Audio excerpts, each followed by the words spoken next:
Esta actividad, esta charla que hoy tiene como invitado a Pablo Culel, director de producción de Underground, está vinculada en principio con la convocatoria que hicimos desde el Consejo Profesional de Televisión para todos aquellos que participaron en esa convocatoria sobre tutorías. Después, ante el pedido de muchos socios, de argentores y estudiantes, decidimos ampliar esta invitación no solamente a los que habían participado en la convocatoria, sino que también para los socios y estudiantes del ISER, hay algunos aquí, otros estudiantes de la Universidad Nacional de La Matanza, que quisieron también interesados en Pablo y en su trayectoria y experiencia como productor televisivo o de audiovisuales, pues ya, y de teatro, porque también es productor teatral y cinematográfico, es uno de los productores de El Ángel. En Under lo conocemos por la gran cantidad de programas que se hicieron, últimamente El Marginal, Un gallo para Esculapio y 100 días para enamorarse. Y un poco la razón de la charla está vinculada con qué pasa con los contenidos cuando tenemos que salir del país, dado que nuestra industria no es lo suficientemente importante para el consumo, digamos, para salvar todos los gastos que tiene una producción con el consumo interno. Entonces, bueno, como uno de los responsables de convencer a otras industrias para que adquieran nuestros productos, Pablo va a hablarnos un poco de su propia experiencia y después tendremos tiempo para hacer las preguntas que consideremos necesarias.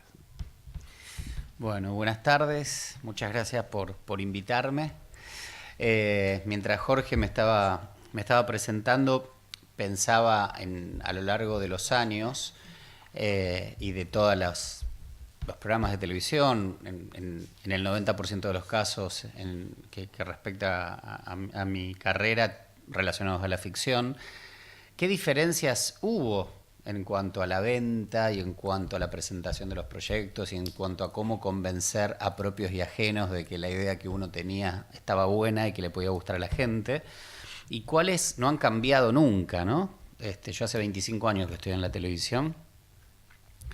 Y la verdad que creo que lo mejor es empezar por aquellas cosas que nunca han cambiado y que tienen que ver y que son inherentes al proyecto en sí, o sea, a la ficción en sí misma. Y que está relacionado pura y exclusivamente a tener buenas historias. O sea, podemos venderlo del modo que sea, con las mejores presentaciones, con innovaciones tecnológicas, con pilotos, con trailers, con lo que fuera. Pero el valor de la historia está por sobre todo. Y decir una historia no es... O sea, porque bueno, a ver, hay muchos tipos de historias y muchas maneras de venderlas y muchas que se parecen entre sí. Hablar de narconovelas, bueno, hay hoy en buena parte del mundo y sobre todo en México, en Colombia, es un género en sí, es un formato, un género en sí mismo, digamos. Pero dentro de la narconovela, ¿qué tipo de historia voy a contar? Porque ahí está el punto. Siempre parte de un personaje que tiene una dimensión que en su conflictiva puede llegar a interesarle al público. Y ahí está lo distintivo. Porque por más que sean narcotraficantes, ¿por qué me puede interesar este y qué diferencia tiene con el otro? Más allá de que sea un género que le pueda interesar a aquella persona que en ese momento está comprando un producto determinado.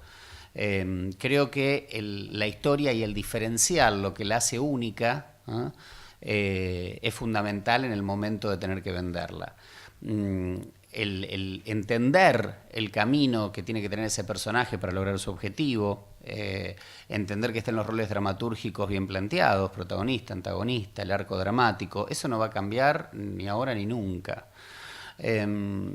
Y después, bueno, el valor que puede tener esa historia a nivel internacional, o sea, desde qué punto lo nuestro no es absolutamente local, o no se queda solamente en el éxito que pudo tener una ficción en el país de origen, sino cómo eso puede viajar. Pensaba ahora para hablar de cosas absolutamente concretas en los dos programas que estamos haciendo en este momento. Bueno, 100 días para enamorarse, por ejemplo, que está empezando su carrera internacional, para que sea más el ejemplo sea más práctico, y El Marginal, que tienen diferentes bases y se vendieron de diferentes maneras. El Marginal en realidad se vendió con el producto ya terminado, o sea, El Marginal empieza su carrera internacional justamente en un festival de series que se llama Series Manía, que está en Francia, en París, y que hace 2 años que empezó a tener importancia en Europa, y es un festival de series inéditas europeas, pero que empezaron a invitar series de otras partes del mundo. Y bueno, y por alguna razón, en ese momento la distribución de El Marginal la toma 2 horas y media, cuando todavía no se había estrenado en la Argentina, en la televisión pública, lo presentan y gana el primer premio. Que de hecho el jurado estaba presidido por el creador de Los Sopranos. No me acuerdo el nombre ahora, pero bueno, un gran autor. Y en ese momento ellos nos empiezan a decir qué les había parecido o por qué les había gustado, y muchas de las cosas que nos decían, del análisis que hacían del Marginal, nos sirvió después como argumento de venta y para presentar al Marginal como una serie que, más allá de estar dentro de lo que sería el género carcelario, porque es así, le daba un distintivo. Y una de las cosas que marcaban del Marginal, hablamos de la temporada 1, no de la actual, pero que también nos sirvió después cuando tuvimos que hacer la segunda temporada, que nunca en ese momento pensamos que íbamos a hacer una segunda temporada, era, digamos, el mix que existía entre la realidad más cruda de una cárcel latinoamericana, que para los europeos era algo muy llamativo, como se veía, no importaba si era en Argentina o donde fuera, era Latinoamérica, la crudeza, esto de estar corrido absolutamente el límite de la ley y de la no ley. Los que estaban de un lado y del otro era simplemente, digamos, ya accidental, porque quién era delincuente ahí, lo eran todos. Y el humor negro, ellos hablaban mucho del humor del Marginal, que nosotros cuando hicimos El Marginal nunca no se nos ocurría que eso podía tener humor. O sea, de hecho no lo sentíamos como una serie que tenía humor. Bueno, la gente se reía a carcajadas de muchas, pero no desde el punto de vista porque muchas veces uno hace las cosas y genera el efecto contrario, sino por cómo los personajes hablaban, por cómo interactuaban, por el tema de la corrupción, cómo estaba marcado, que hacía que estos personajes pasaran a tener a generar simpatía dentro de ese horror. Entonces ese mix que tuvo El Marginal, que le dio un lenguaje propio, entre contar con crudeza la supuesta realidad carcelaria de un país de Latinoamérica, con el humor, digamos, más marginal, llamémoslo, o más terrible, o ese humor que nos caracteriza a nosotros, pero dentro de un código, de un tono, le dio justamente un plus al cuentito de un tipo que es un infiltrado en una cárcel y que tiene que salvar a una chica que está secuestrada allí, y trabajando para un juez que después se le da vuelta, digamos, ¿no? Y el tipo se termina transformando en un presidiario más. Más allá de esa línea, ¿no?, con la que uno puede contar una historia, que siempre es muy importante, ¿no?, tener esa idea de poder contar en 2 oraciones algo que pueda ser interesante para que te sigan escuchando, le dio no solamente un plus a la manera de poder vender como era El Marginal, que de ese modo se habló con la gente de México, que lo acaba de hacer, compraron el formato hace más de un año y lo ponen en lo estrenaron hace muy poquito en Telemundo, El Recluso. Pero bueno, eso también era importante porque ¿qué marcaba el tono? El tono. O sea, de algún modo lo que le daba un diferencial al Marginal, además de todo lo que le decíamos, era el tono con el que fue realizado, pero no era menor. Hace poco vinieron se acercaron a nosotros, bueno, Chile la acaba de comprar y también está dando vueltas ahí México, 100 días para enamorarse. Entonces, claro, cuando vienen a comprarlo, no solamente les interesa el éxito que tuvo, porque lo primero que te dicen, yo me acuerdo una vez con una persona que nos vino a ver para comprar Graduados, que no me acuerdo si era Televisa, Azteca, no importa, era una productora bastante importante que compraba productos. Y entonces empezó a analizar el éxito que tenía Graduados en ese momento, pero ella me empieza a decir, bueno, pero en realidad no tendría que ser un paseaperros, porque allá no están los paseaperros. En realidad la mujer ahí no tendría que ser estar tan al frente, tendría como que estar un poquito más sometida a la... Bueno, sí, no sé si todo lo que tiene que ver con el pasado, porque allá la gente no se va de viaje egresado. O sea, me empezó a decir un montón de cosas que yo no terminé de entender. Ella me mira y me dice, vos te estarás preguntando por qué lo compramos. Sí, le digo, que me fuera un poco en contra, porque no sabía por dónde. Me dice, porque fue un éxito. Bueno, y a mí me parece que está bien, ¿no? Cada compañía compra lo que quiere comprar y está bien que vengan y compren, yo te lo vendo si vos lo querés. Pero el punto a veces es que no es, digamos, o sea, no es que vos podés reciclar un éxito porque fue un éxito. Tenés que entender el corazón de ese programa, por qué fue un éxito. Entonces, cuando uno vende algo, y si ya lo hizo y va con ese argumento de venta, que obviamente te abre la puerta. Cuando una película gana el Oscar o está nominada al Oscar o ganó un premio, no sé, bueno, vos ya decía, no importa muy bien de qué va la peli en principio, pero si ganó el Oscar, ya me interesa saber, al menos por algo lo ganó. Pero no por eso vos vas a hacer, digamos, en el caso de la compra, más allá de visualizarlo, en el caso de la compra, no va a ser directamente proporcional a aquello que vos hiciste y lo que lograste en tu país si lo repetís de manera directa, porque la idiosincrasia es otra, porque los gustos son otros, porque las costumbres son otras, y porque tal vez en la adaptación no se logra entender el germen o el corazón de lo que de lo que ese programa tuvo para que se transformara en un éxito. Y cuando nosotros hicimos 100 días para enamorarse, más allá de que en la base del programa estaba todo lo que hoy estamos viendo, hay un montón de cosas que fueron sucediendo mientras se hacía el programa. Porque lo que tiene de bueno, al menos creo que sucede en muchas partes del mundo, o no tanto, pero sí al menos en la televisión nuestra, cuando vos haces una tira, la tira, a diferencia de una serie, yo siempre digo que está viva. Porque ¿qué haces vos? Vos todo el tiempo estás midiendo lo que al público le pasa con tus personajes, con tu historia, con lo que estás contando, excepto que sea una telenovela de género o que sea, bueno, está ambientada en 1920. Pero si vos estás haciendo algo actual o que tiene que ver con personajes que provocan identificación en el público, vos vas viendo cómo, qué le va pasando a estos personajes. Que también puede suceder con una novela escrita ambientada en 1920, pero un poquito más difícil de cambiar las cosas cuando ya la tenés producida. Entonces yo creo que el éxito que tuvo 100 días para enamorarse no solamente fue una historia de base muy, muy bien pensada, un elenco justo, que no lo sabés hasta que lo estrenás, pero la verdad que fue justo. Difícil pensar en otro elenco que no sea este en este momento, pero estaban todos en su mejor época para los personajes que fueron elegidos, ¿no? Porque también este tema de la elección del elenco es muy particular. Uno no es que elige actores porque son famosos y punto. Lo mejor de un casting es el actor en rol, o sea, saber que ese actor en ese rol es el adecuado para llevar adelante ese personaje que soñaste y no que te tire para abajo. Cosas que también la vas midiendo mientras el programa está en el aire. Pero ¿qué pasó con 100 días para enamorarse? Más allá de que nosotros teníamos idea de que se contara un poco parejas de hoy, lo que sucede con el amor, con el desgaste, la posibilidad de darse una segunda oportunidad en la mitad de tu vida, ponele. Sí tuvimos muy en claro que la mujer iba al frente, ¿no? Que era una tira en donde las mujeres tomaban la decisión, que eso es muy de hoy. En eso fuimos oportunos, no oportunistas, porque realmente queríamos contarlo, no porque fuera el tema. Pero en ese capítulo tomamos la decisión, que puede ser polémica, donde una mujer le pega una cachetada a un hombre.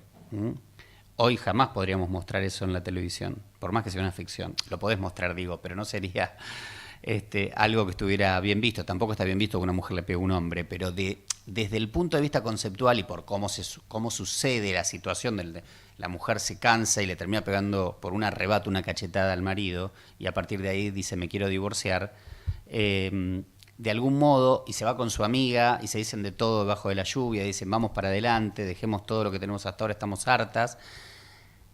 Marcó algo que fue más fuerte de lo que nosotros nos imaginábamos en el primer capítulo cuando esto salió al aire. A partir de ahí nos dimos cuenta, más allá de las tramas que estaban pensadas, que que si íbamos por ese camino, íbamos bien. Había que reforzar esa línea. El empoderamiento de la mujer, no el hombre por debajo de la mujer en ningún aspecto, pero sí entendiendo que el lugar de la mujer ya es otro en nuestra sociedad. Y había una historia que había sido muy resistida en algún momento por ciertos miedos y demás, que era la historia de Juan. Bueno, Juan, en ese momento era Juana, Juan y Juan. Pero que nosotros queríamos contarla y de manera muy cauta, empezando de a poco. El canal dijo, vamos para adelante, pero no, si realmente poníamos esa historia en primer lugar, podía teñirse el programa de un color que hacía que fuera difícil seguir contando otras historias, y no sabíamos hasta el público hasta dónde. Siempre nos sorprende el público para bien, afortunadamente. Bueno, al menos a nosotros, no siempre pasa eso. Y en este caso. Y no sabíamos hasta dónde iba a ser aceptado, entonces dijimos, bueno, vamos a tratar de que el personaje lo quieran, lo entiendan, lo comprendan de algún modo, y a partir de ahí lo acompañen en esa transformación. Bueno, resultó otro acierto, y también fue un acierto contarlo de ese modo, en cuentagotas, que tampoco fueron tan cuentagotas, fuimos bastante rápido. Pero no tratando de forzarlo, que se desarrollara, que lo pudiéramos entender. Cuando explota como explota, ahí dijimos, acá está pasando algo, porque el éxito de un programa no se mide solamente por el número de rating. Yo creo que el verdadero éxito de un programa es la repercusión que tiene real en la gente, en la calle, en las redes sociales, hoy día que uno tiene esa posibilidad maravillosa, para bien o para mal, porque no todo el público está ahí, pero cada vez está más ahí. Entonces uno tiene que tener entre la intuición del productor y del equipo que hace el programa, por supuesto, autores, directores, los mismos actores, el canal, la intuición que nosotros tenemos como gente del medio, más lo que nos dicen, más el número frío del rating, pero que bueno, es una herramienta importante, porque si no los anunciantes no están. Y las redes sociales, hacer una especie de promedio de opinión y uno empezar a entender qué le está pasando a ese programa que está vivo, ¿no? Y cómo hacer para que sus zonas, sus fortalezas queden mejor reflejadas y sus debilidades ir de algún modo tratando de quitarlas o de que no sean debilidades y transformarlas en fortalezas. Y empezamos a notar la necesidad de la actualidad, de que nuestros personajes hablen de lo que habla la gente, pero no desde un lugar que generara la famosa grieta que hoy hay en la sociedad o haciendo un folletín propagandístico de una ideología, ponele, ¿no? Más allá de que nosotros la tenemos y el programa la tiene, pero tratando de ser sutiles. Y ahí es cuando, a través de la escuela y del personaje de Fidel, pudimos encontrar un vehículo donde este profesor de algún modo ayuda a abrirle la cabeza a los chicos y esos temas pasan a la familia, al debate familiar. Siempre tratando de encontrar las dos campanas en los casos que tuviera que haber dos campanas. Creo que otro de los aciertos fue mostrar a un abuelo que no podía entender lo que le pasaba a Juani, como mucha gente. Y el amor, porque también obviamente la idea es generar un mensaje positivo, inclusivo y diverso, hacía que este abuelo finalmente terminara en una clase donde se explicaba la identidad de género en esa misma escuela, con una directora que no es un personaje villano, porque acá no está dentro de los villanos, digamos, típicos de una telenovela, pero sí una mujer que de algún modo tenía que hacer valer ciertos preceptos más conservadores de la parte educativa, que la necesitábamos para mostrar también lo otro y para que se escuche otra campana. Y creo que la suma de todos esos factores hizo que el programa, más allá del entretenimiento, más allá de replantear el tema de las parejas modernas y demás, se transformara también en un vehículo de debate de temas que están hoy en el candelero, digamos, de la sociedad, afortunadamente, y que genere, de algún modo, un aporte a tratar, no sé si la palabra es abrir cabeza, o sería demasiado tomarnos la arrogancia de eso, pero sí que se pueda debatir de otro modo. Y seguramente, porque nos empezó a pasar con muchas instituciones, porque nosotros obviamente estos temas, los autores, Korosky, Fredkes y Quesada, no lo tocaron de taquito, no es que tienen todos los temas en la cabeza y son genios. Obviamente hay instituciones que nos están asesorando todo el tiempo y otras que nos empezaron a llamar Hoy, por ejemplo, va a haber un capítulo que prácticamente está, no diría auspiciado, pero de algún modo asesorado por la Fundación Huésped, donde nos pidieron que se hablara del HIV hoy, porque entienden que el vehículo, y esto es así, y con Jorge lo hemos hablado muchas veces, que la televisión y la ficción es un vehículo informativo y educativo mucho más efectivo que un médico hablando en un programa informativo, que no está mal que suceda. Pero la ficción genera eso, porque uno se conmueve con los personajes, se identifica, lo vive en carne propia y lo entiende de otro modo. Entonces empezamos a utilizar el programa como vehículo para un montón de temas que sentimos, más que todo la gente joven, que tiene gran importancia en el programa, que era importante que lo escuche y lo escuche de otro modo. Y siempre de una manera orgánica, no de un tono solemne, de un tono plomo, aburrido. No, está incorporado y es necesario el cuento. Y al mismo tiempo el humor de personajes que están más al borde, que cuentan el tema del poliamor o la bigamia como desde el punto de vista humorístico, más allá de lo trágico que puede llegar a ser para esos personajes del tema, como lo que hace Jorge Linaruzzi. Pero bueno, ese mix de tonos hace un tono. Pablo, siendo Under una productora independiente como otras, pero quizás con un caudal de producción importante, ¿de qué manera se presentan los proyectos en Telefe? Porque ustedes han tenido varias experiencias, muchos de ellos éxitos, otros no tanto. ¿De qué manera los escuchan en el canal a la hora de decirles, bueno, para este año tenemos tal cosa o tal otra? Porque nosotros creemos que todo se consigue fácilmente, pero sabemos que uno está permanentemente en el rol que esté en una producción televisiva, autor, productor, etcétera, está permanentemente rindiendo examen. O sea, al no ser Under una productora cautiva de Telefe, todos los años hay que rendir examen. Más cuando venís de un fracaso. Sobre todo, claro, a eso iba, después de Fanny la Fan. Proyecto en el que todo el mundo creyó, porque por eso estuvo en el aire. Obvio. Entonces, ¿cómo es el marco donde se instala ese momento donde, bueno, qué tienen para este año, ¿no? Sí, bueno, convengamos que la experiencia nuestra tal vez difiere de otras, como todas, pero nosotros somos una productora que tiene una carrera hecha y lógicamente no es lo mismo presentarte si no sos una productora conocida o un autor conocido que si ya tenés un background importante, pero así todo, no es que tenemos un cheque en blanco, sí tenemos tal vez una confianza mayor en aquellos que tienen que invertir o tienen que acompañarte, porque tenés ese pergamino. Sí. En el caso de nosotros veníamos de un fracaso estrepitoso, porque a nosotros nos gustan las cosas así, ¿no? Nos vamos o grandes éxitos o grandes fracasos, no andamos con medias tintas. Si nos vamos al bombo, nos vamos con todo.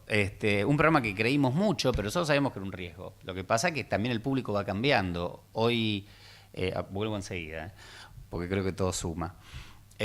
Hoy la multiplicidad de plataformas, la posibilidad de ver ficción del modo que uno quiera y como quiera, que esto ya lo sabemos y que es así, hace que lo que es televisión abierta, en donde el público que quedó es un público distinto al que uno tenía antes, es un público, digamos, más popular, más convencional, gente más grande, que no está tan acostumbrada a ir a las plataformas, por ejemplo, pero que si uno la cautiva con un contenido interesante, por lo que fuera, vuelve. Lo que pasa es que hoy tenés más competencia y tenés otra manera de mirar, entonces la gente no come vidrio, ¿no? Pero ¿qué pasa? Fanny tal vez en un momento determinado era un programa que podría haber llamado la atención de las grandes audiencias, pero hoy teniendo una competencia más grande, tal vez en televisión abierta ese público busca algo que lo identifique de manera directa. Era una comedia muy corrida, era una comedia que tenía mucha fantasía y que tal vez hubo un problema ahí de comunicación donde el público no sabía bien si era un infantil o qué era. Pero bueno, hace muchos años, más allá de los valores de cada contenido en particular, nosotros hicimos Los Pels, que también era una serie diaria muy jugada, y fue un éxito impresionante. Era diferente. Pero ¿qué hubiese pasado hoy con Los Pels? Que tal vez es un programa con segunda lectura, con personajes medios cartunescos. ¿Eso hubiese funcionado del mismo modo? Tal vez sí, tal vez no. Pero bueno, volviendo a la pregunta, Fanny obviamente con semejante fracaso, en donde económicamente fue un golpe muy fuerte para todos. También hay que tener en cuenta que en ese momento Telefe se había vendido a Viacom y era un programa que heredaba la nueva administración y bueno. Entonces el apoyo no apoyo, porque, qué sé yo, digamos, hace los mismos números que hay, o hacía los mismos números que hoy hace mi hermano es un clon, pero bueno, es otra realidad. También Polka de algún modo es cautiva de Canal 13 y tal vez se puede manejar de otro modo que nosotros en ese momento no. Así que nos eyectaron en 10 días. Pero bueno, fue muy doloroso. Así todo, no dejábamos de ser underground con nuestros más, nuestros menos. Somos los mismos que hicimos La Lola, Los Pels, Graduados, bueno, Historia de un Clan, el margen, o sea. Y también hicimos ese programa del cual no es que lo escondemos o decimos, no, nosotros lo hicimos con convicción. No funcionó, punto. Pero bueno, había como, bueno, ¿y ahora qué nos van a traer? ¿Con qué van a venir? Estaba eso, no te digo que se ponía en ese momento, la gerencia nos hablaba de ese modo a nosotros, porque nos hubiésemos... Pero el subtexto era ese. El subtexto era ese. Y en este punto, con Sebastián, siempre decimos lo mismo. Nosotros hacemos la televisión que nos gustaría mirar. Las películas que nos gustaría mirar, o sea, ¿qué nos gustaría a nosotros como espectadores? Dentro, obviamente, no somos... porque nos gustaría mirar muchas cosas. Dentro de un contexto, de un medio al que necesita determinado tipo de productos, un público, un target que el canal quiere porque tiene un anunciante que está buscando ese público. Bueno, dentro de esos parámetros, ¿qué nos gustaría mirar ahí? ¿No? Y después de lo que nos pasó dijimos, bueno, tal vez lo que tenemos que bajar un poco los decibeles de creer que hoy en la televisión abierta hagamos lo que hagamos, la gente va a venir igual. Creo que tenemos que pensar qué público está mirando la televisión y en función de eso también sentir qué necesita el canal. El canal, bueno, siempre necesita rating y mucho, o sea, no hay mucho que pensar, que necesita rating y mucho, listo. Pero bueno, ¿qué es tener mucho rating hoy? ¿Qué es tener a costa de qué? ¿A costa de qué? Y no perdiendo, digamos, los objetivos que tiene la productora en cuanto a ficciones, que es lo que más nos importa. Conservar no solo parámetros de calidad, sino también de estilos de ficción y de mensajes que tal vez queremos dar. Y fuimos a lo que nos pasó en casi los grandes éxitos que hemos tenido. Hablar de nosotros mismos, pero no de nosotros mismos, de Sebastián Ortega o Pablo Culel o los autores, sino de gente de nuestra generación en este contexto. Ir a la familia e ir a los amigos, ¿no? Volvamos a la familia y los amigos. Los Roldán la rompe, Costumbre Argentina la rompe, Graduado la rompe, o sea... ¿Y de qué quería hablar Sebastián? ¿De qué quería hablar yo? A los 40 y pico de años, en este momento dijimos... ¿Se terminó todo o estamos en un momento en donde todo puede volver a comenzar? ¿Ese sería el pitch? Sí. Sí, de algún modo el otro día con la gente, de hecho esta gente de México, que bueno, que estábamos ahí hablando, le explicamos por qué fue un éxito en la Argentina, ¿no? Porque era muy importante, si no se iban a llevar los libros, y no era todo tan simple. La importancia que tenían esas amigas, porque en realidad... El programa terminó siendo una gran historia de amistad. De hecho, ayer fue el capítulo 100, si lo vieron. No, ayer no, el lunes. ¿Qué día es hoy? El lunes fue el capítulo 100. ¿Y cómo terminó el 100? Si lo vieron. Sí, pero ¿cuál fueron las...? Ellas dos brindando. Vamos para adelante. O sea... Esta es la historia de dos mujeres muy diferentes entre sí, con realidades económicas, sociales, hasta de personalidad muy distintas, pero que desde chicas se conocen y se aman como amigas. Es una gran historia de amor entre dos amigas. Nosotros lo vendimos como el Thelma y Louise nuestro en esta época también, ¿no? Porque uno puede vender de distintas maneras, haciendo una referencia. La mejor manera de vender es ser muy claro, concreto, práctico y ya. O sea, meterle una trompada en la pera al tipo el que te está escuchando. Si ya lograste que con eso se perturbe, ahí le contás bien, seguís, y cuando ves que el medio flaquea le metés otra trompada de vuelta. Esto te lo da la experiencia, pero tenés que tener un producto. o sea, también puedes vender humo. Hay gente especializada en vender humo, pero para la próxima vos ya sabes que te vendió humo y no le compras más. Entonces, la constancia te la hace la verdad, la realidad. Hasta decirle, mira, esto la verdad que le fue como el Tujes en mi país de origen, pero yo creo que acá funcionaría si fuera una serie. Un año para recordar, por ejemplo, que fue un programa que en algún momento con Jorge... Que cometimos. Era bueno, che. Incomprendido en su época. Estaba adelantado en su época. No, en realidad era una idea para una serie unitaria, esta es la realidad. De hecho, se empezó a vender de ese modo. Decir, mira, este programa pasa esto, esto y esto. ¿Qué pasaría si pudieras volver a vivir el primer año? No, el primer año de tu vida, no. Si pudieras volver a vivir el último año de tu vida. Ese era el pitch. Con esa pregunta, porque muchas veces interpelás al otro, lográs la atención, ¿no?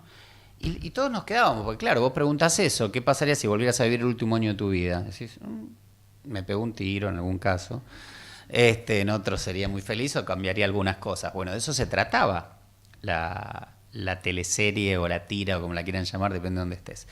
Y la verdad que el problema que tuvimos es que era una idea demasiado ambiciosa para la hora de que comés la milanesa con papas fritas, la hora de la cena.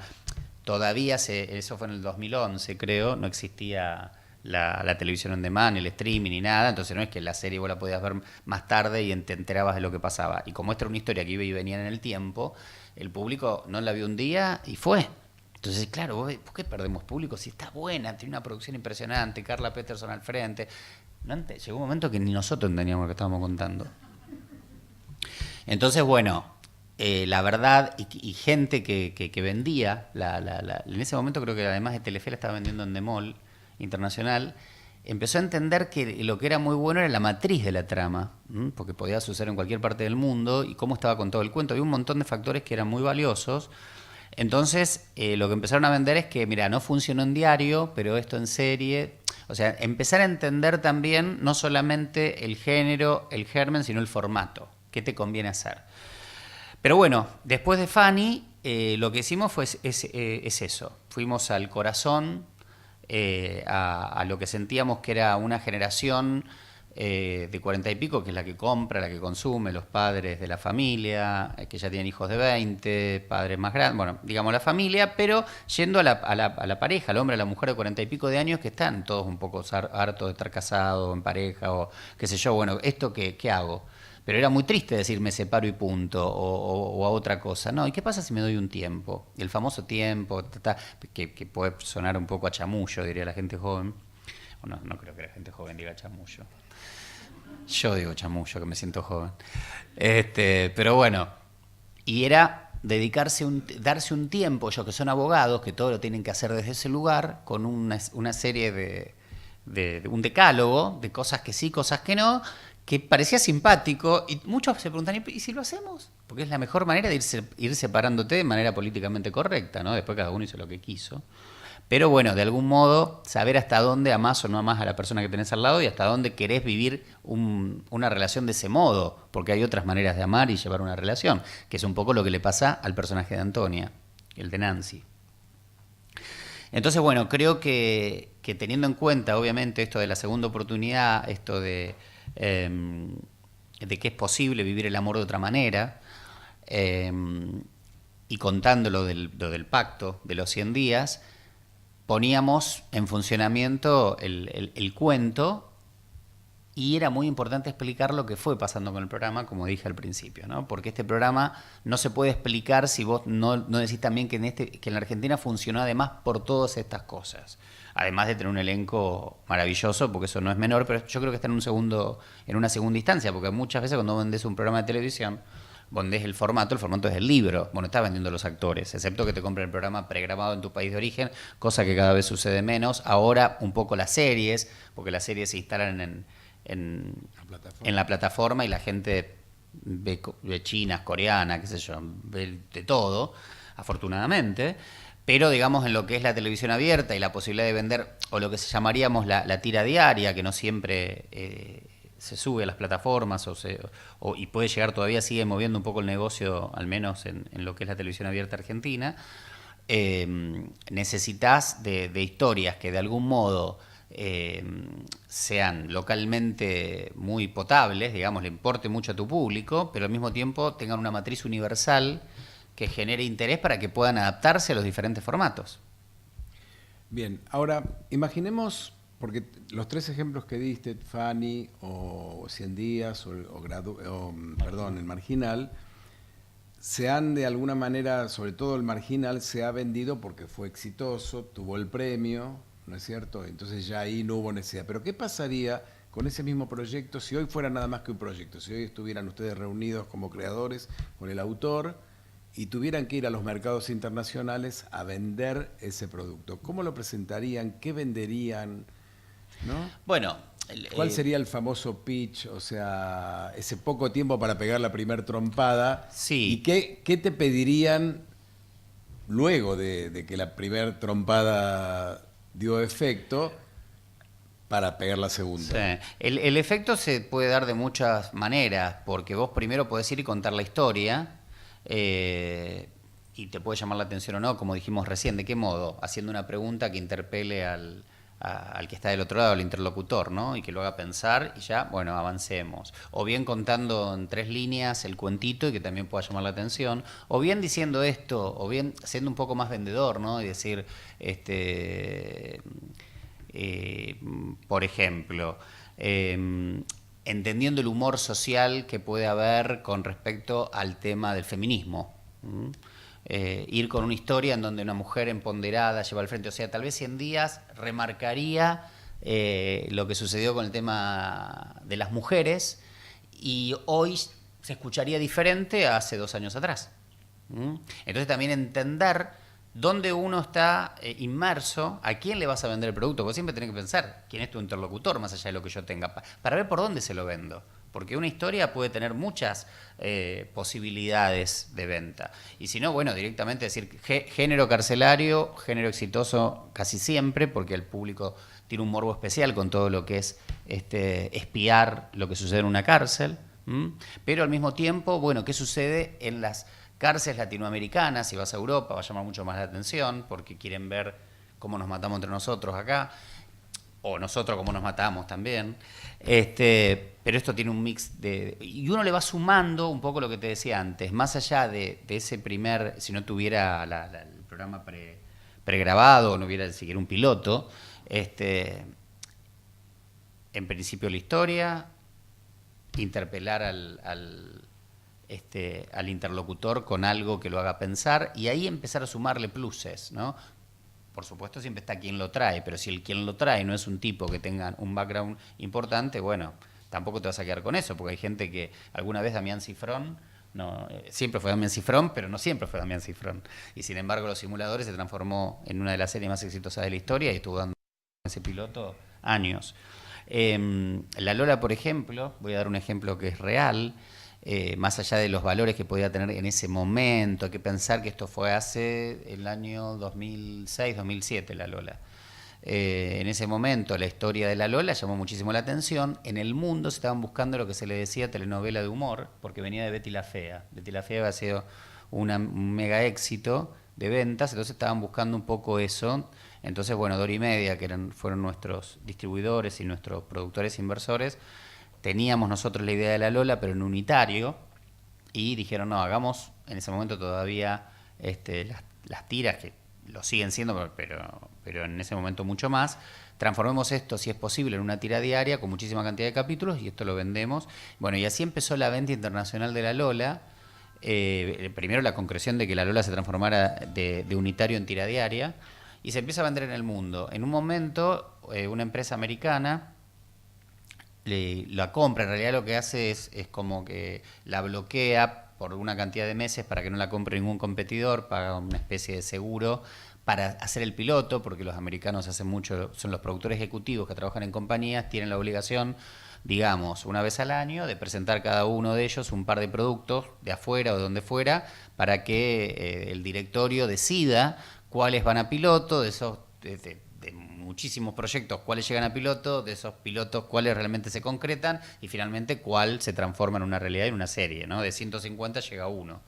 Entonces uno de los productores ve en un mercado internacional el piloto de La Lola y cuando bueno, digamos, paga un dinero por una cantidad de tiempo para que no lo tome otra del mismo territorio y poder ver si en su compañía lo terminaban haciendo y pasaba a la categoría piloto. Entonces, en el día del pitching, donde este directorio escuchaba de cada productor qué tenían para vender, este hombre llega a ese momento, a esa reunión, a ese encuentro de venta vestido de mujer.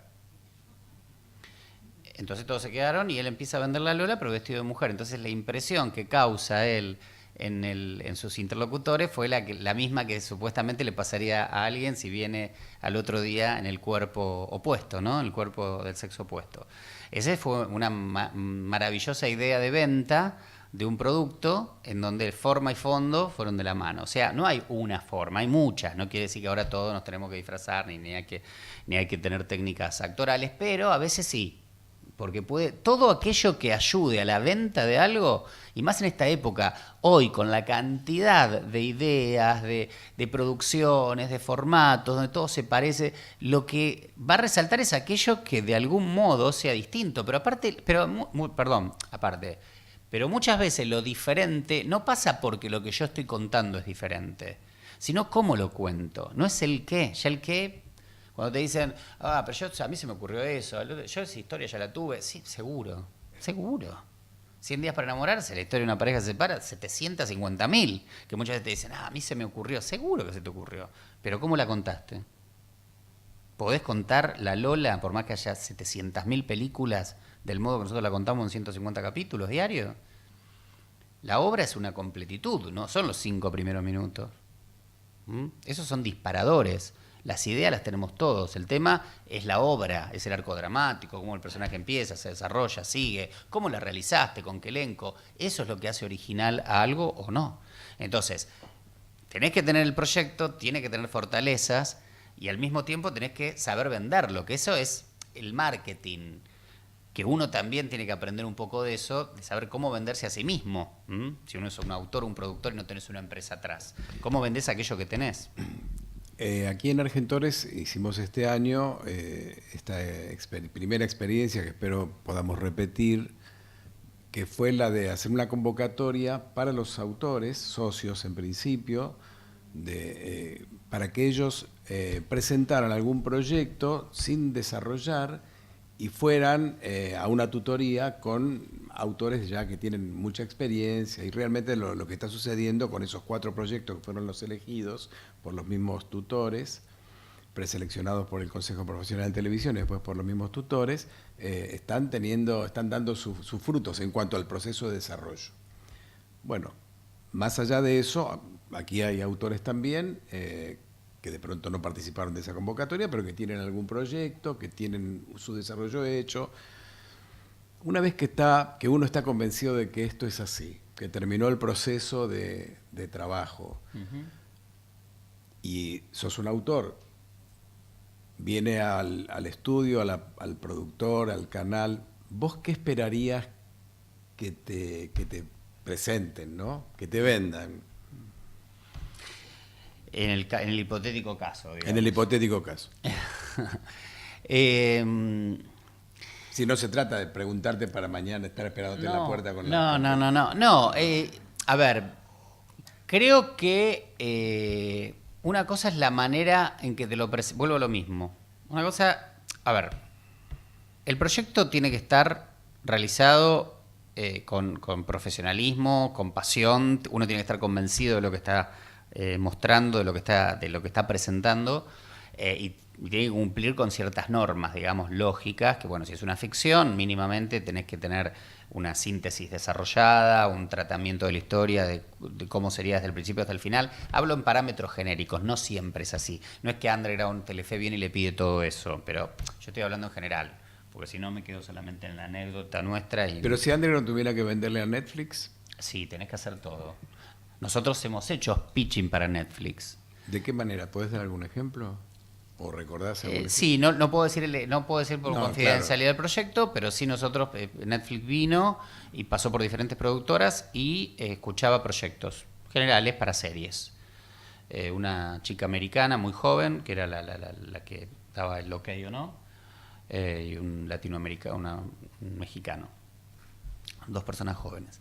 Y lo que uno hacía, bueno, Sebastián, yo y el autor en ese caso, le hacíamos en 15 minutos, le contábamos, en el caso nuestro, no siempre es así, le contábamos primero de qué iba la historia, de qué iba el proyecto, muy sintéticamente. ¿Tiempo aproximado? En total no te podías hacer los 15 minutos. Y vos lo que tenías que contar, ante todo, era digamos, el gancho de qué va la historia, qué es lo que voy a contar. Por ejemplo, no es esto porque no puedo hablar de qué proyecto Pero era. si fuera el Marginal o alguno de ellos. Sí, o un poco el ejemplo de la Lola. El gallo. Sí, o el gallo. Sí, el padrino. Por ejemplo, empezábamos diciendo, no te estoy diciendo que haya sido el gallo, pero muchas veces, ahora que México compró el gallo, yo una de las maneras que tengo de vender el gallo digo, es el padrino del conurbano.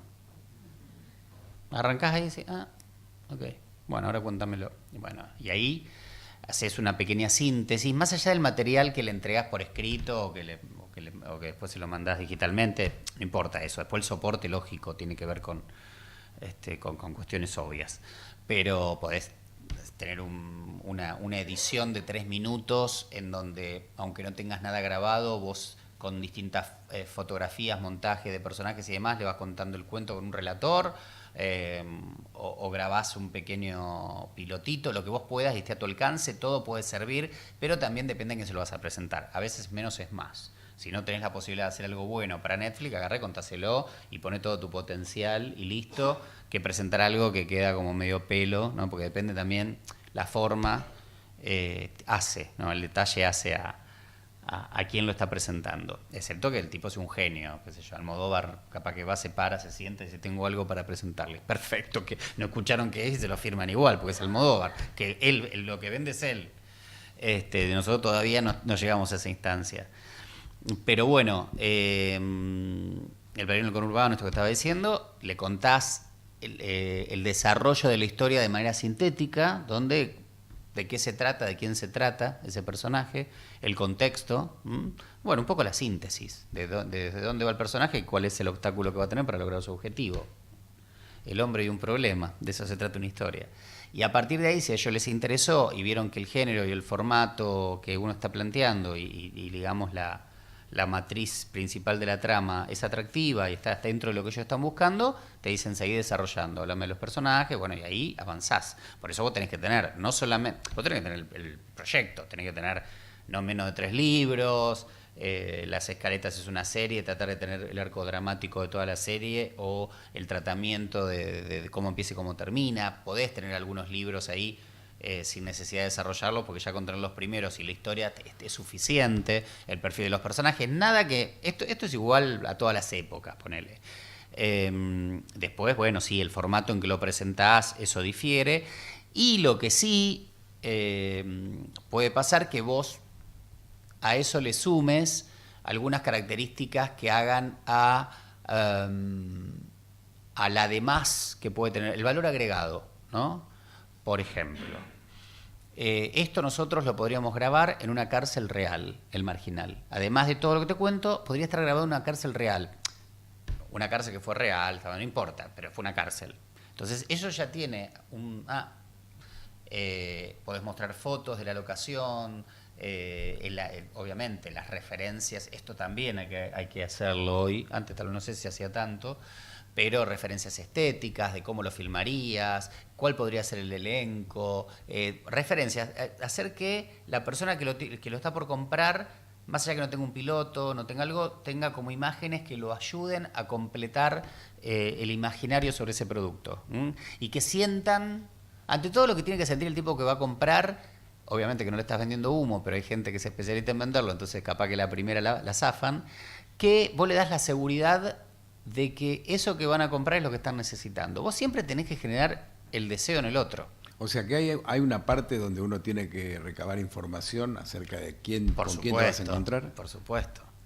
Y más hoy, en donde no es lo mismo vender a Netflix que vender a Canal 13, que vender a, qué sé yo, a TNT, porque no buscan lo mismo, no son lo mismo, no les interesa lo mismo. Uno ya sabe, por ejemplo, en su momento Netflix quería historias donde la mujer, bueno, ahora está mucho ese tema, pero esto puede cambiar en 2 minutos, pero bueno, nosotros ya sabíamos que veníamos, en el momento que presentamos un proyecto, que veníamos con el tema de que ellos querían protagónicos femeninos. Y tal vez uno no tenía eso, pero no se iba a perder el pitching y no le iba a cambiar la historia de golpe porque es una historia, no es el marginal, no importa. Es una historia de una cárcel de hombres, no, bueno, al minuto, una cárcel de mujeres. Lo puedes hacer, si querés, capaz que te la compran o capaz que no. Pero digo, saber qué compran, cómo lo compran, también después ya ahí pasás al tema del negocio, que es otra cosa. Acá estoy hablando de vender el contenido, después cómo se financia, eso puede hacer que un proyecto se caiga, suba, hay muchas formas. Y ya es parte del trabajo del vendedor, del eso ya es productor, otra cosa que sería, sí, hay que echar, porque cada programa es un mundo, pero sí vos tenés que saber perfectamente quién es o tener alguna data de quién es aquel al que te vas a presentar, lo que está buscando. Y bueno, y después hacer una presentación acorde, más allá de tener el proyecto en sí mismo y lo típico, como decíamos, la síntesis desarrollada, el tratamiento de la historia, 3 libros por lo menos, escaleta tal vez del resto, una cosa completa, o sea, vos tenés que tener, ellos después te empiezan a preguntar y vos decís, acá está, ¿entendés? O sea, mostrar profesionalismo, mostrar seguridad, y vuelvo a lo mismo, menos es más, siempre.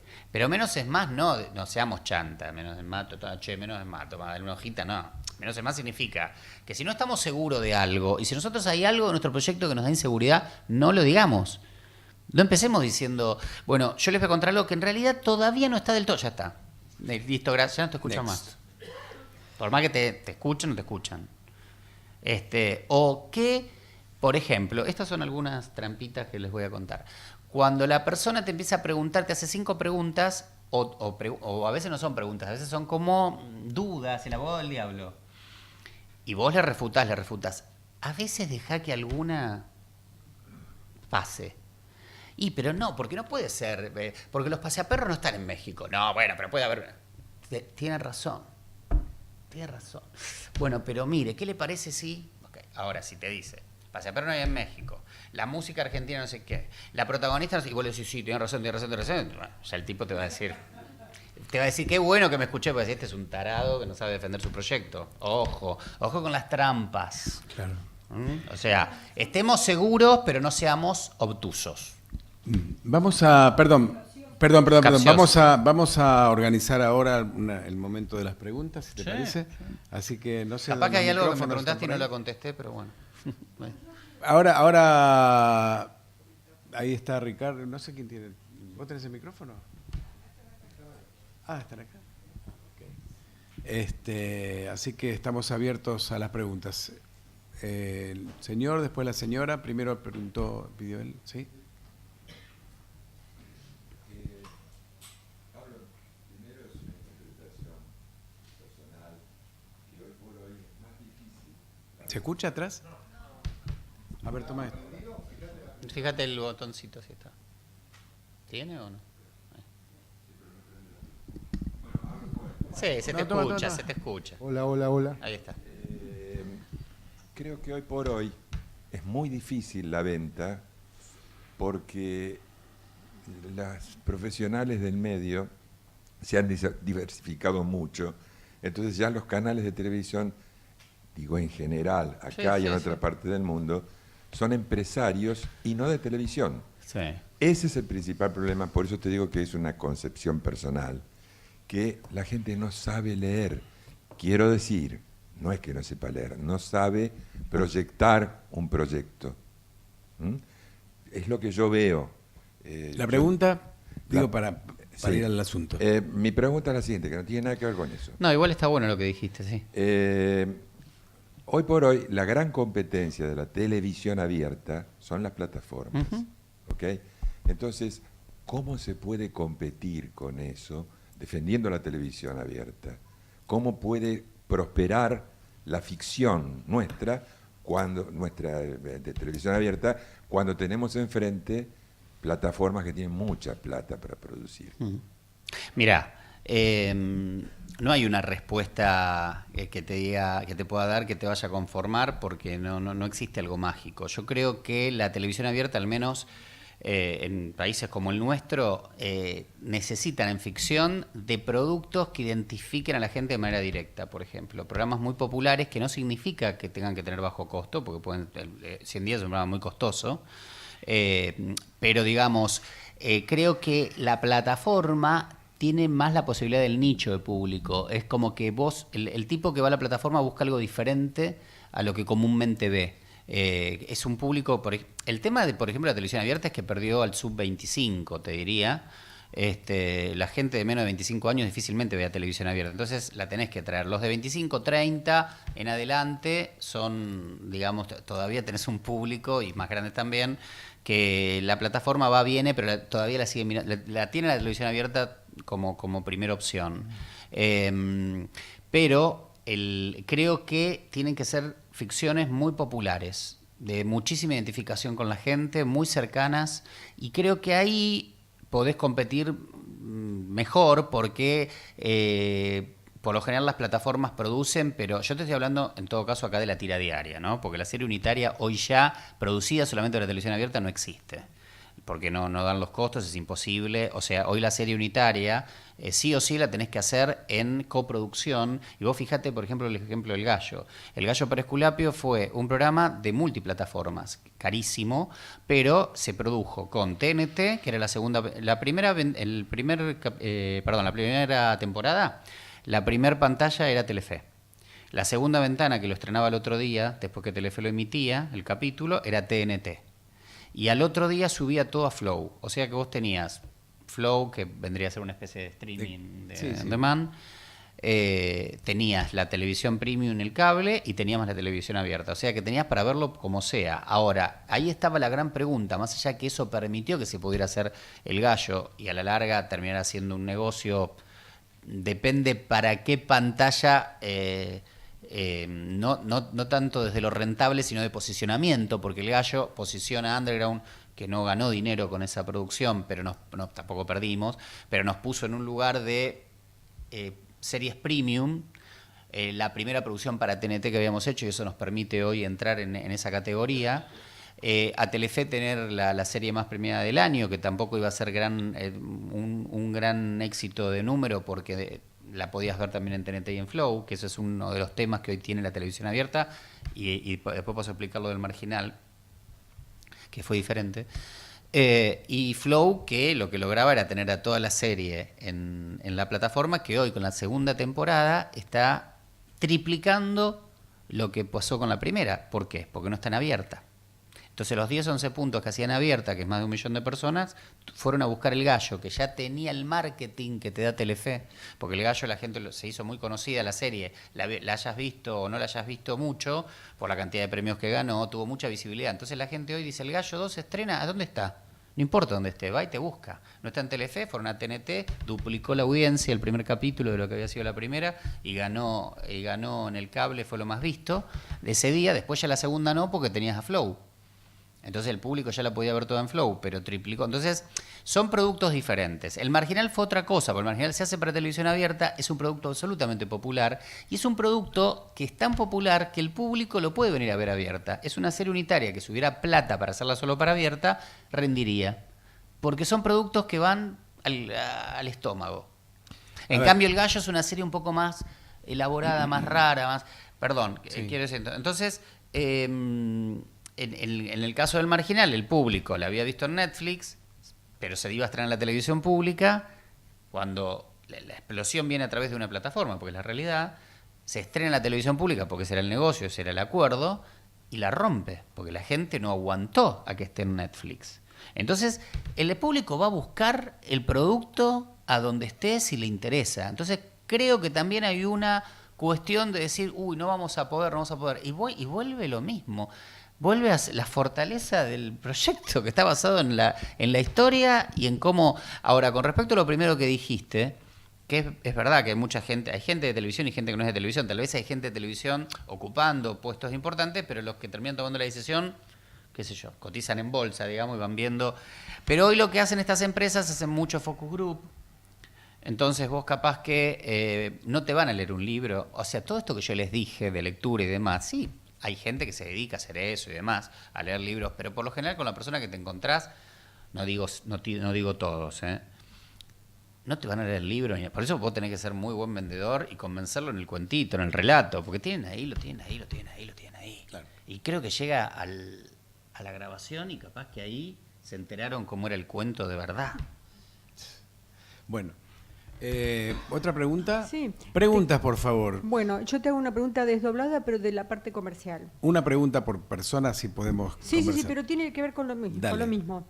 Es decir, cuando vos le vendés algo a Telefe, qué sé yo, tenés que negociar la parte publicitaria, yo vengo con auspiciantes, no vengo con auspiciantes. Segunda pregunta, cuando se lo vendés al exterior, vienen de Rusia, vienen de México, de Italia, ¿qué parámetros toman ustedes para evaluar el producto y ponerle un precio?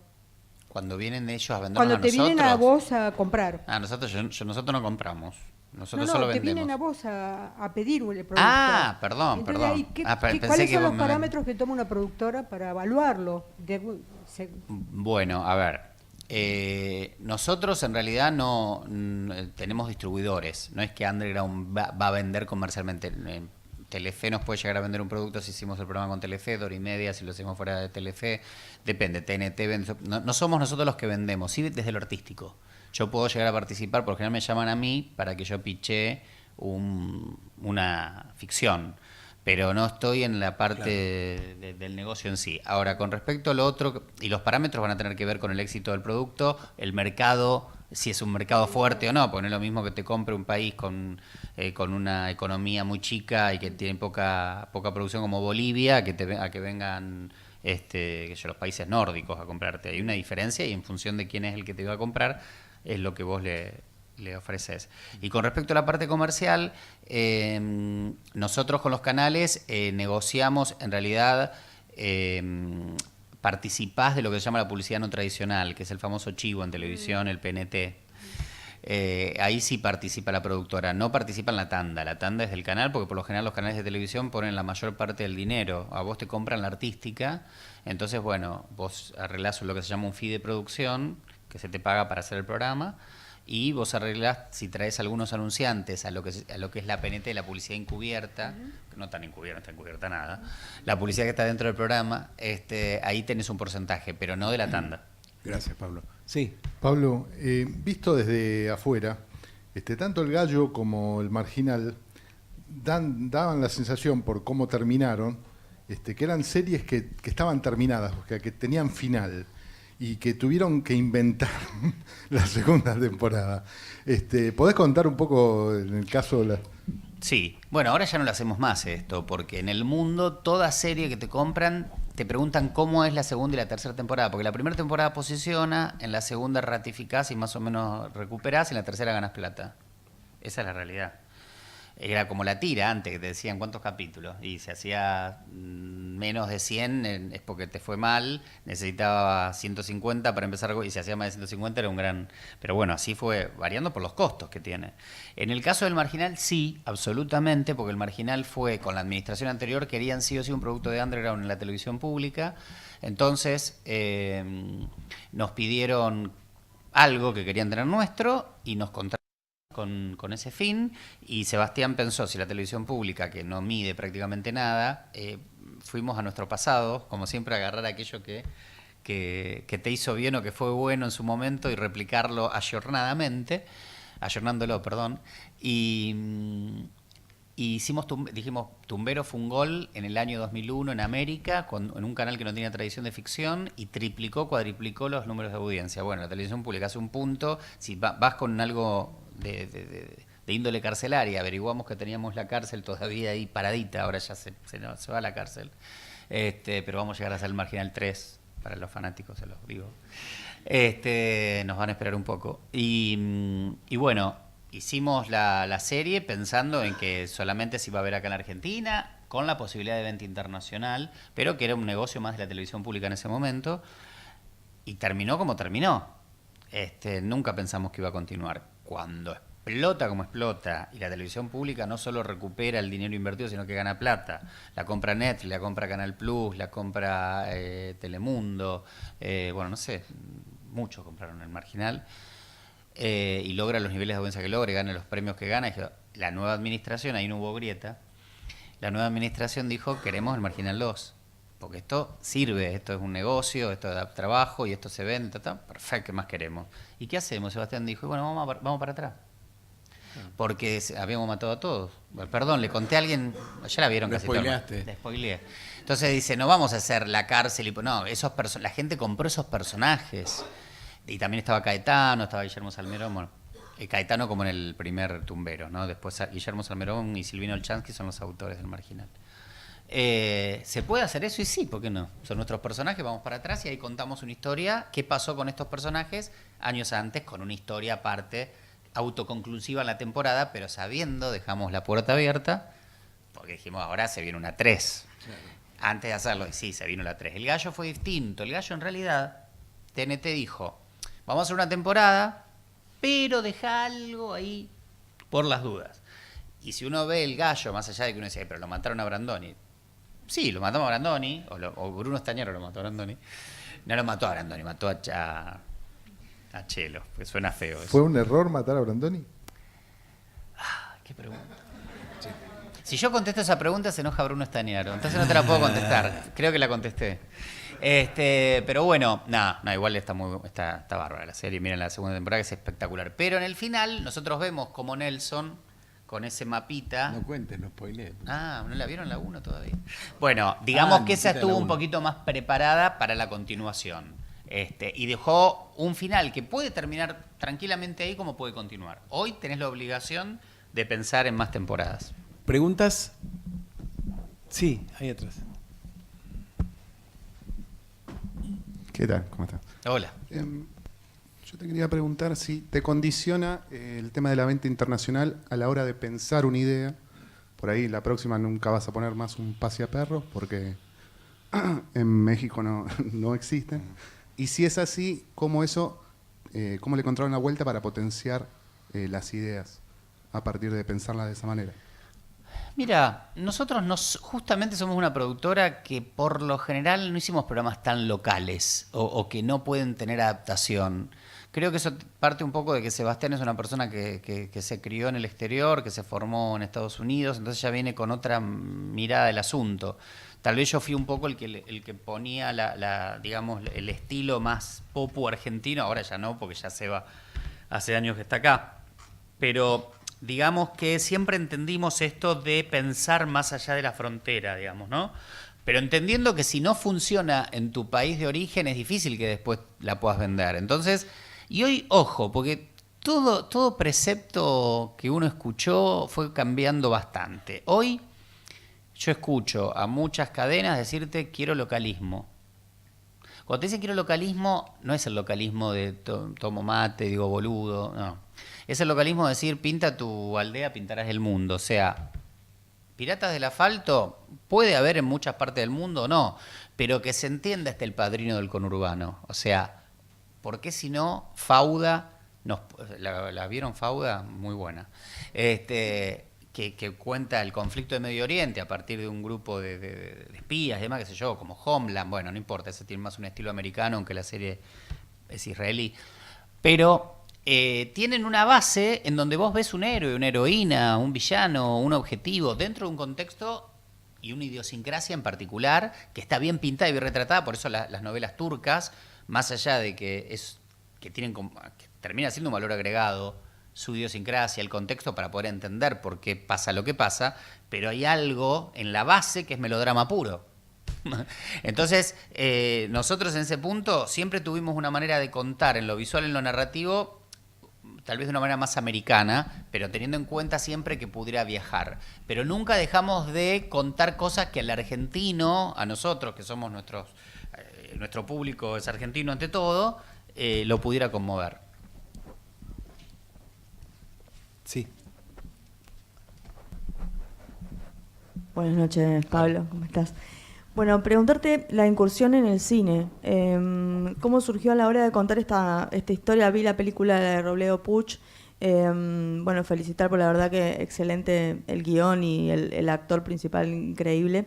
Pero preguntarte cómo surgió ir contando esta historia que para nosotros es muy familiar, para los argentinos, y poder contarla hacia el exterior, y hoy va a ser la película que nos represente en los premios Oscars, y si tienen la posibilidad de hacer otro proyecto de cine con los Ortega. El Ángel 2. Surge, en realidad, bueno, Sebastián, yo siempre quisimos hacer cine, de hecho creo que lo que más nos gusta en la vida es el cine, y bueno, y llegamos a la tele, que también nos gusta muchísimo, pero la ficción ante todo, ¿no?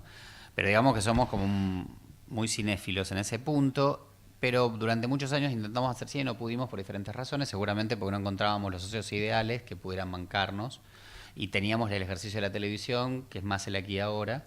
Pero bueno, quisimos hacer en su momento Gilda, que no se pudo hacer, quisimos hacer Bonavena, que no se pudo hacer. Bueno, entonces, en un momento determinado, hacemos Historia de un clan, la historia de los Puchos, la versión televisiva de la versión que se hizo para televisión, mejor dicho, porque no fue la versión televisiva de una película, sino que era la versión nuestra de la vida de los Puchos, como trapero al mismo tiempo, porque así son las cosas, hizo la película.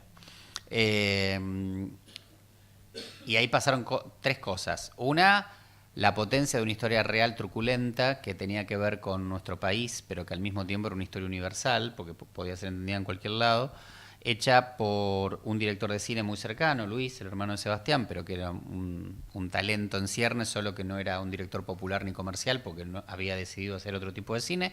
Cuando entra a la televisión, llevado por nosotros, que somos gente que entendemos más de lo que es lo comercial, y pudimos contenerlo y hacer que entendiera lo que nosotros considerábamos que debía ser ese relato para que llegue al gran público, sin que él pierda su esencia, porque si no, ¿para qué lo tenés a Luis? Entonces, salió bien, puede salir mal, acá salió bien la conjunción de un estilo artístico de un director de cine que tiene una propuesta y un mundo propio, un universo propio, dentro de parámetros de productores que sabemos acompañar a un artista y sacar lo mejor de él desde el punto de vista artístico, pero explicándole qué hacía que él no pueda ser comercial, ¿no? Entonces, entre nuestra mirada de producción comercial, pero respetando el hecho artístico de su cabeza, con una historia potente como era la de los Puchos, se logró Historia de un clan, que fue un suceso, pero que fue una serie de autor. Nunca dejó de ser una serie de autor. Y ahí encontramos que esto funcionaba bien, de una relación un poco complicada que habíamos tenido con los productores de la película, lógicamente, por una cuestión de negocio. Nosotros hacíamos la serie, ellos hacían la película. Terminó la mejor unión, ¿viste? Como en las novelas. Primero se detestan y después se aman. Eso sucedió con Cayese, que de ciertas discusiones terminamos diciendo, ¿y por qué no hacemos una juntos? Ahora, si no fue, porque se terminó provocando una sinergia entre la película y la serie, que fue un éxito para las dos. Bueno, juntémonos. Lo tenemos a Luis, sabemos contar historias de asesinos, nos salen divinas. Tenemos un asesino ahí que está vivo todavía, que es Robledo Puch. Y Cayese es la productora más importante de cine, al menos a nuestra manera de ver, y es así, de la Argentina.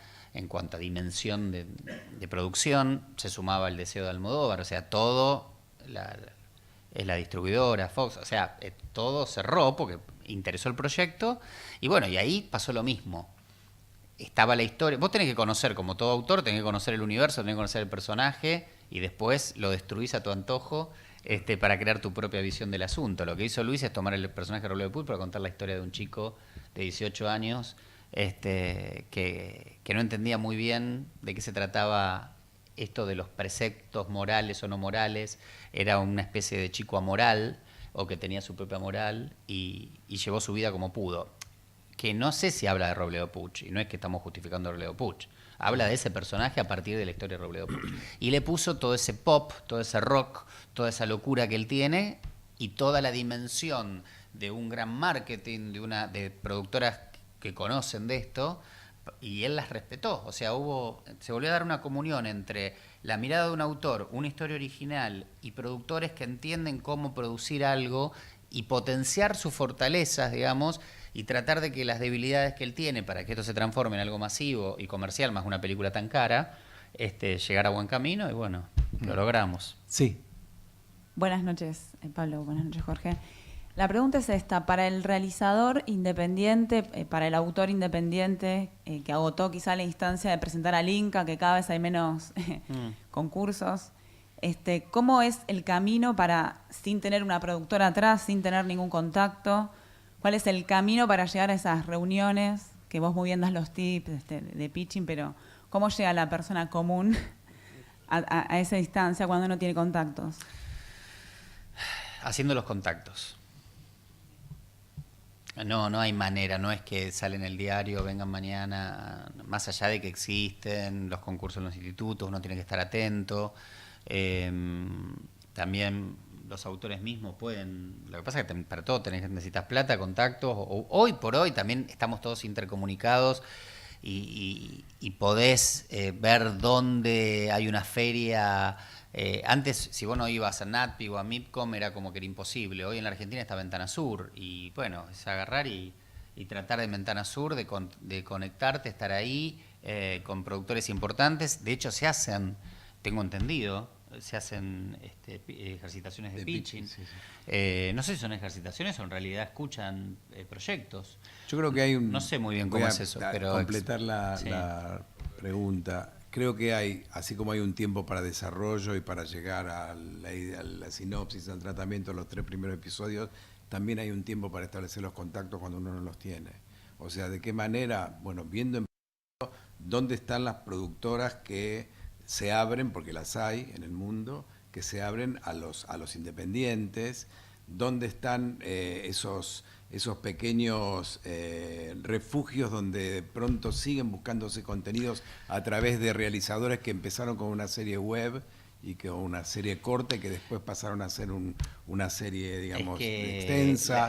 Pero eso lleva un tiempo, o sea, claro, no es de un día para el otro, ¿no? Bueno, por eso te iba a decir que hoy, increíblemente, más allá de la crisis que hay en nuestro país desde todo punto de vista, pero en cuanto a la ficción en sí misma, también es la era de los contenidos. O sea, hoy hay tanta cantidad de señales, de plataformas y demás que necesitan contenidos originales, que uno dice, hay más trabajo que nunca. Estamos hablando a nivel global, porque hoy no importa tanto si es Argentina, es Brasil, hablan de regiones, ¿no? Latinoamérica, Europa, bueno, el punto es cómo se llega. Y la verdad que a veces puede llegar un autor de manera directa porque tiene un buen proyecto y tuvo la suerte o tuvo no sé, la inteligencia o lo que fuera para lograr estar en el momento adecuado, con la persona adecuada, y le gustó lo que le presentó, y es tan fuerte como una productora que tiene un background enorme atrás. Nosotros cuando hicimos La Lola, está bien, ya teníamos cierto nombre, pero veníamos con, digamos, el back de Ideas del Sur, pero tuvimos que empezar de cero. Veníamos de una experiencia en Canal 9 difícil, con las producciones, y se hizo una inversión importante. No todo el mundo puede hacer esa inversión, pero en ese momento no había otra manera, para hacer un piloto, y con ese piloto se salió a vender y fue una de las tiras más vendidas de la historia de la Argentina, La Lola. Se vendió en más de 80 países. Entonces, hoy yo veo que hay, está bien, recién hablábamos del detalle, ¿no? Que el detalle hace a la persona, también las excepciones rompen algunas reglas, pero cuánto producto que la gente lo hizo con 2 mangos y lo subió a la web, se transformaron en series que hoy están en Netflix, como Según Roxy. Claro, ese es un ejemplo, claro. Según Roxy, o como un corto que subió un argentino que ya no era un nene, y que se mandó y lo subió a la web y lo terminó viendo Guillermo del Toro. No, Guillermo del Toro, ¿cuál era? ¿Quién era? ¿Del Toro? Del Toro, sí. Que era un corto de terror, lo terminan contratando para hacer una película que fue Mamá, y a partir de ahí ese fue el mejor background para que le den It, que es el argentino, ¿cómo se llama? Andy Muschietti. ¿Alguna otra pregunta? La última, porque ya estamos para terminar. Hola, ¿qué tal, Pablo? Bueno, ¿Cómo estás? Primero, gracias por dar tu tiempo para compartir estas cosas con nosotros, porque a veces los autores sentimos que este tipo de información que estás dando está dentro de una cosa encriptada, ¿no? Entonces, sí, está bueno que vengas acá y nos des tu tiempo. Y concretamente la pregunta es, recién hablabas de la dinámica un poco de Esculapio, de Gallo, con la triple pantalla, ¿no? ¿Cómo tuvieron que hacer? La pregunta es, además de sugerir los inversores que participan del proyecto, dejen una puertita abierta para una posible, ¿se meten de alguna manera en lo creativo o no se meten ahí? Sí, Pero se meten de manera, bueno, al menos en nuestra experiencia, por eso yo siempre digo de nuestra experiencia, porque no sé si en todos los es igual, porque también tiene que ver con quién están hablando. Porque si no, ¿para qué te contratan? ¿Viste? Sería una idiotez. Pero sí, ellos, como tienen objetivos determinados, de públicos determinados, que tal vez conocen más que uno, algunas cosas te piden. Y la verdad que en el caso de TNT yo debo decir que fue para bien, porque tienen gente muy profesional trabajando, y digamos la división de contenidos de Turner, con 2 personas particularmente, bueno, a una la nombro porque es brillante, Mariana Sanjurjo, que fue nuestra, digamos, curadora, no sé cómo sería la palabra, se ocupaba de todo el desarrollo de contenidos, y todas las devoluciones eran aportes. Ellos en ningún momento te imponen, ellos te sugieren. Leen el libro, hay una revisión del libro, te dicen lo que les parece, hay una revisión de la edición. En ningún momento hubo imposiciones, tal vez porque, bueno, pues estaban de acuerdo, pero fue un trabajo de muchísimo profesionalismo que la verdad a mí me sorprendió gratamente. Pero todas las compañías tienen. Los canales abiertos tal vez entran otros factores que a veces son como un poco más complicados, pero por lo general están relacionados a cuestiones económicas. Turner en este caso, en la segunda temporada puso casi todo el dinero, así que la verdad que podíamos decirle, con la cantidad de plata que estaban poniendo, pero encima todos los aportes eran buenísimos. Entonces la verdad que fue un placer. Y con Telefe ya somos como lo mismo en algún punto. Hay un equipo de seguimiento creativo que dirige Mercedes Reinke, pero que se ocupa de la parte que también nos dan muchísima libertad, obviamente que ellos te marcan los lineamientos que le bajan de la dirección. Después yo diría que es más en las cuestiones presupuestarias, comerciales, donde tal vez, o hasta te diría en el armado de los elencos, que a veces hay algunas fricciones, no tanto en los contenidos en sí, porque bueno, vuelvo a lo mismo, cuando vos ya tenés un camino hecho en este tipo de compañías, ya te llaman a vos porque les gusta lo que vos proponés. La última pregunta, antes de despedirlo a Pablo, sí. Bueno, gracias. Te hago una pregunta. En el caso cinematográfico, teniendo uno una idea y un desarrollo, a la hora de intentar posicionarlo, a mí me pasa que por ahí aparecen diferentes productoras independientes o actores o caminos sinuosos para llegar a algo, pero ¿es conveniente tener ya escenas del guión, sentarse a escribir todo el guión o tener más trabajado el desarrollo y esperar a ver qué pasa, especular un poco? Me parece que en el cine, excepto que sea una película por encargo, entendamos que también existe el trabajo por encargo, ¿no? Para el autor. Yo puedo tener una idea como productor, llamo a un autor que siento que es la persona ideal para ese tipo de proyecto, y el autor escribe en función de lo que yo le pido. Y otras veces es al revés, el autor va con un guión y busca a los inversores. Pero digamos en este caso, que me parece que es el que vos estás preguntando, me parece que tenés que tener el guión. Es que el guión es todo. Después, el guión, vos lo podés modificar, le podés hacer cambios. De hecho, siempre terminás haciendo 20 versiones. 100 días para enamorarse tuvo el primer libro 10 versiones hasta que llegó al final.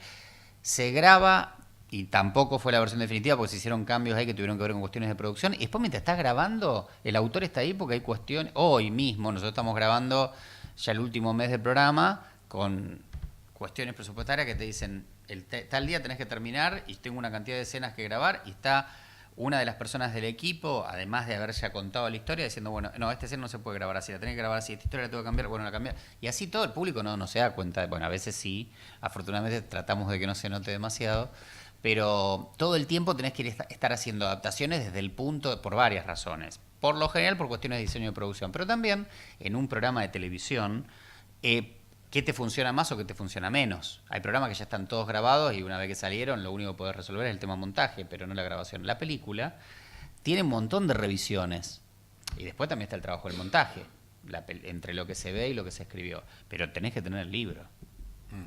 Bueno, Pablo, muchísimas gracias. No, por favor.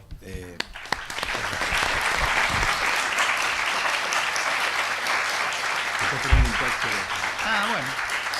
Gracias a todos por haber venido. Vamos a seguir desde el Consejo Profesional de Televisión organizando este tipo de charlas y de actividades como fue la convocatoria para tutorías. Así que los esperamos en la próxima Y bueno, muchas gracias, ¿no, Pablo? Muchas gracias, buenas noches a todos.